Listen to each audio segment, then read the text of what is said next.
안녕하십니까. 운세통의 시황입니다. 큰 스님께 여쭙니다. 기도를 하면 바라던 일들이 이루어진다고 여러 스님들이 말씀하십니다. 저도 간절히 바라는 바가 있어 기도 중입니다.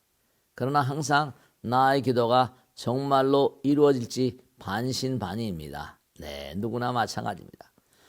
어떻게 하면 나의 기도가 꼭 이루어질 수 있는지 비결을 말씀해 주세요.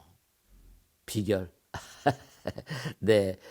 또 기도를 어떤 이유로 해서 소원이 성취되는지 알고 싶습니다. 저는 과거 기도를 기복신앙이라고 하여 별로 긍정적으로 생각지 않았습니다. 그러나 지금 이 상황에서 지푸라기라도 잡고 싶은 심정으로 기도 성취의 상황을 알고자 합니다. 정말 기도하면 이루어지는지요? 어리석은 질문이지만 우문현답을 주시면 감사하겠습니다. 우문현답이 아니세요. 뭐 이런 질문은 항상 많은 분들이 하시고 기도하시는 분들은 다 똑같은 심정이세요. 근데 제가 하나 말씀드리면 99%의 노력은 하는 자만이 1%의 영감을 얻을 수 있다. 그런 얘기 들어보셨죠? 그죠? 네, 들어보셨을 거예요. 중요한 건 뭐냐면 기도는 이렇게 생각하시면 됩니다. 기도는 현실 세계에서 영혼과 만나는 성스러운 작업이라는 겁니다. 즉 다시 말하면 현실 세계는 의식의 세계죠. 의식의 세계로부터 무의식의 세계, 부처님과의 대화이다 이렇게 말씀드릴 수 있어요. 근데 여러분 그런 거 있잖아요. 내가 누구에게 부탁을 합니다. 들어줘봐.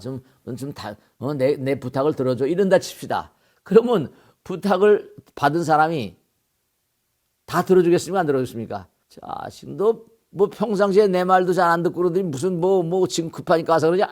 이럴 수도 있죠. 그죠? 그렇습니까? 네. 그 평상시에 그런데, 이렇게 잘 대하고 그런 사람이면, 그래, 알았어. 내가 알아봐 줄게. 이렇게 되는 겁니다. 중요한 건 제가 지금 우스갯소리 같은 걸 말씀드렸는데, 언젠가도 말씀드렸죠? 여러분죠. 제가 꼭 당부드리겠는데, 우리는 본성이 몽고하니 부처님이세요. 근데 자기가 부처님이면 모르는 부처님이죠. 근데 중요한 게 뭐냐면 우리가 한번 생각해 보세요. 제가 언젠가 법회 때도 말씀했는데 우리가 항다반사로 너무 안타까운 게 하나 있거든요. 내가 그저 상대방이 못마땅하다고 상대방을 비판해요. 상대방을 부정적으로 말합니다. 그러면 이른바 내가 상대방이 못마땅하다고 상대방을 원망하거든요. 그럼 내가 있으니까 나와 남 사이에 장벽이 생기는 겁니다. 남을 비판하면 비판할수록 어떻죠? 나의 마음은 어두워지는 거예요. 무슨 말씀이 알겠죠? 내가 상대방에 대해서 원망을 한다. 그 원망하는 마음은 나와 남 사이에 상대방이 있고 내가 있으니까 장벽이 두텁게 쳐집니다. 그런 행동을 계속하게 되면 어떡합니까? 장벽이 쌓이니까 다음에 어떤 일이 있어가지고 이 세상은 돌고 도는 거거든요. 그 친구한테 뭘 부탁할 일이 생겨났어요. 그 친구 아니면 또 어렵단 말이죠. 그럼 그 친구한테 그때 가서 부탁하면 되겠습니까? 안 되겠습니까? 가장 가까운 사람이 가장 큰 원수가 되는 게 우리의 현실에 맞닥뜨린 당면 과제 같은 거예요. 그래서 중요한 게 뭐냐 하면, 여러분 어떻습니까? 안녕하세요. 오랜만입니다. 네, 못 뵈서 그동안 적적하셨죠? 여러분 평상시에 이렇게 인사를 해요. 그럼 인사하면 네, 안녕하세요. 벌써 뭔가 통하잖아요. 그죠? 인사라고 내 마음도 좋고 상대방 마음도 좋습니다. 그죠? 여러분 평상시에 얼마나 절하세요? 부처님께 참회조를 많이 하셔야 돼요. 평상시에. 절 많이 하면 무릎이 나간다고 막 그렇게 말씀하시는 분 계신데 무릎이 나갈 정도로 하지 마시고요. 그러니까 평상시에 내가 부처님 전에 간절한 마음으로 기도를 올리고 이렇게 되면요. 네. 부처님과 나 사이가 하나가 되잖아요. 여러분 분명한 사실이 기도를 하면 정말로 부처님께서 여러분의 기도를 들어주시면 기도가 통하는 겁니다. 그러니까 지성이면 감천 그러잖아요. 진인사 대처면 항상 그러지 않습니까?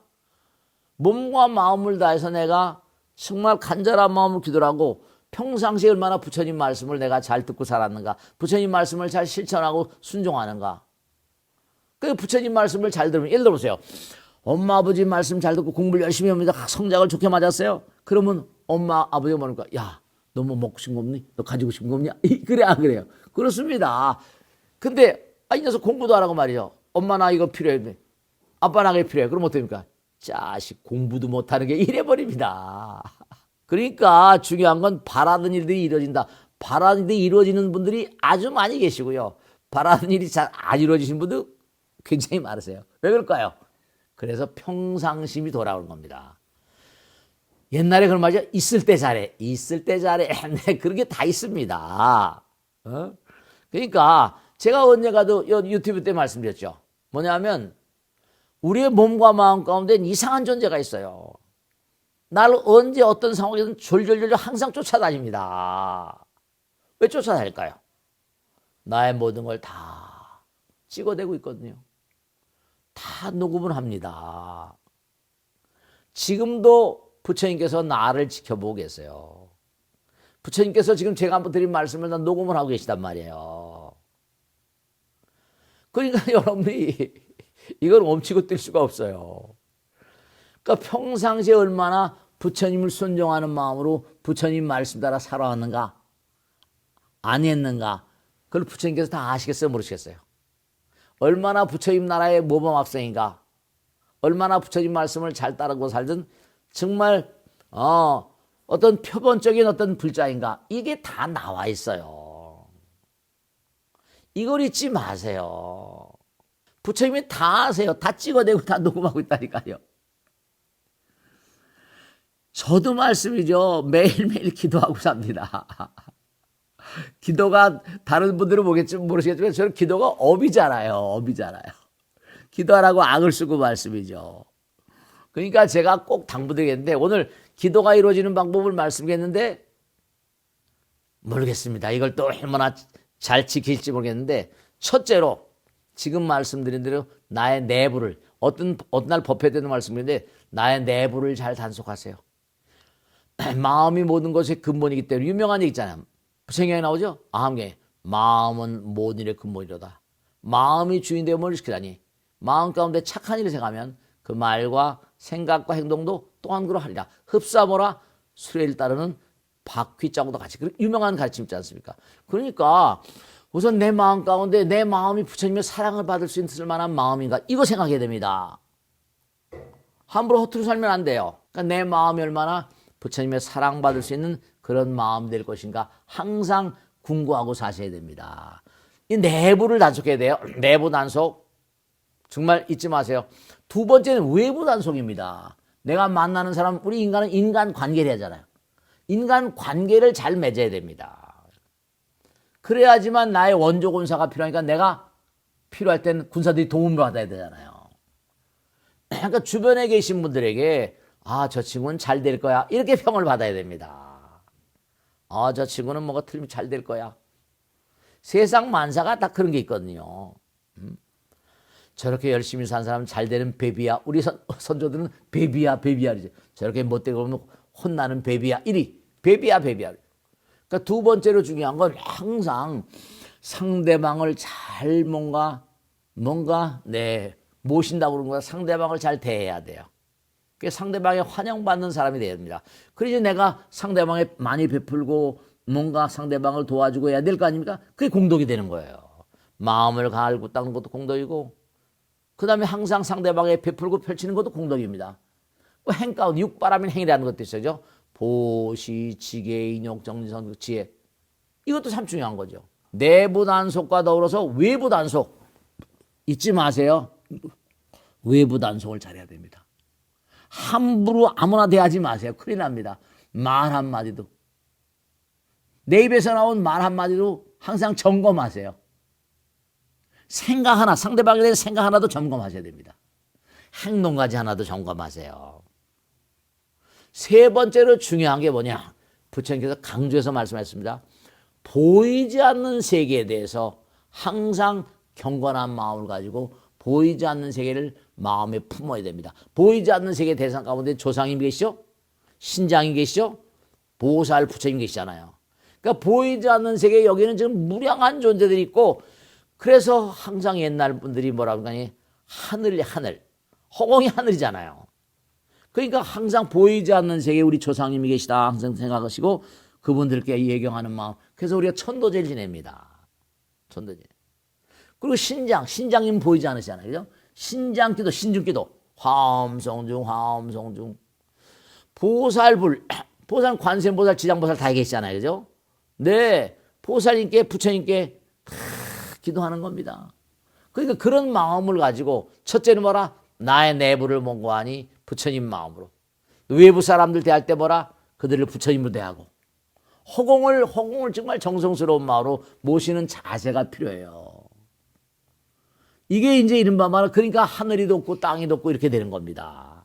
그러니까 우리가 항상 생각할 게 뭐냐면 이 보살님께 제가 꼭 이 거사님께 꼭 당부드리고 싶은 건 뭐냐면 스스로 한번 평가해 보세요. 내가 얼마나 주변 사람들에게 사랑받는 사람인가. 그리고 또 나 자신 얼마나 나를 사랑하는가. 나를 사랑하는 게 우습지 않습니까? 이렇게 그런 거 있잖아요. 내가 정말 열심히 공부하고 기도하고 열심히 부처님 말씀 따라 삽니다. 그럼 내가 나 자신이 사랑스러워 안 사랑스러워요? 나 자신에게 사랑받는 분이 되셔야 돼요. 나 자신에게. 그 나의 자신을 사랑하는 사람은 남의 자신도 사랑하잖아요. 나의 자기를 사랑하는 사람은 남의 자기도 사랑합니다. 그러니까 나의 자기를 사랑하면 남의 자기를 사랑하니까 나와 남이 하나가 되니까 그런 사람 복 받는 거죠. 그런 사람은 부처님 아들 딸입니다. 그리고 항상 그러니까 보이지 않는 세계에 무량한 어떤 나의 군사들이 있다. 그러니까 이 군사는 뭐냐? 땅에 있는 군사들하고는 질이 달라요. 허공 가운데 무량한 어떤 그런 군사들이 있다 생각하시고 항상 그분들께 예경을 취하는 뭐 천도제라고 하는 게 다 그런 거거든요. 뭐 화엄성기도니 뭐 전부 다 기도가 그런. 그래서 이분께 꼭 당부드리신 게 뭐냐면 다른 게 아니라 부처님 말씀 우보익생만원 중생수기 등이라 여러분이 자꾸만 그릇을 키워야 돼요. 왜냐? 하늘에서 항상 부처님 말씀에 황금의 비가 내리고 있대요. 황금의 비가 내리고 있는데 이거 그릇이 작으면 받아먹기가 뭐라? 어려운 법입니다. 그러니까 자꾸만 뭔가 그릇을 키워야 되니까 그릇을 키우려면 비우고 버려야 되겠죠. 남에게 잘해야 됩니다. 있을 때 잘해. 그러니까 정말 이분께서 하시는 말씀 그대로 간절히 바라는 바가 있어 기도 중입니다. 그러나 항상 나의 기도가 정말로 이루어질지 반신반입니다. 제가 당부드린 대로 이분께 꼭 마지막으로 당부드릴게요. 몸과 마음을 다해서 나의 내부를 사랑받는 나를 만드세요. 그리고 주변 사람들에게도 뭐라? 사랑받는 마음을 그렇게 내 마음 만드시고 보이지 않는 세계에 무량한 어떤 나의 일가가운서 형제들이 있고 조상님이 계시고 그 다음에 화엄성중과 지장보살, 관세음보살이 불보살님이 계시다 생각하고 항상 그와 같은 마음을 살면서 항상 부처님 기도하시는 겁니다. 입으로만 하는 게 아니라 항상 그와 같은 삶의 자세가 대단히 중요하다. 이런 걸 말씀드립니다. 한번 열심히 해보세요. 자, 오늘 여기서 마치겠습니다. 너무너무 감사드리고 항상 많이 봐주셔서 감사드리고 오늘 구독, 좋아요 눌러주시면 또 큰 힘이 되겠습니다. 마치겠습니다. 대단히 감사합니다. 다음 주에 뵙겠습니다. 네.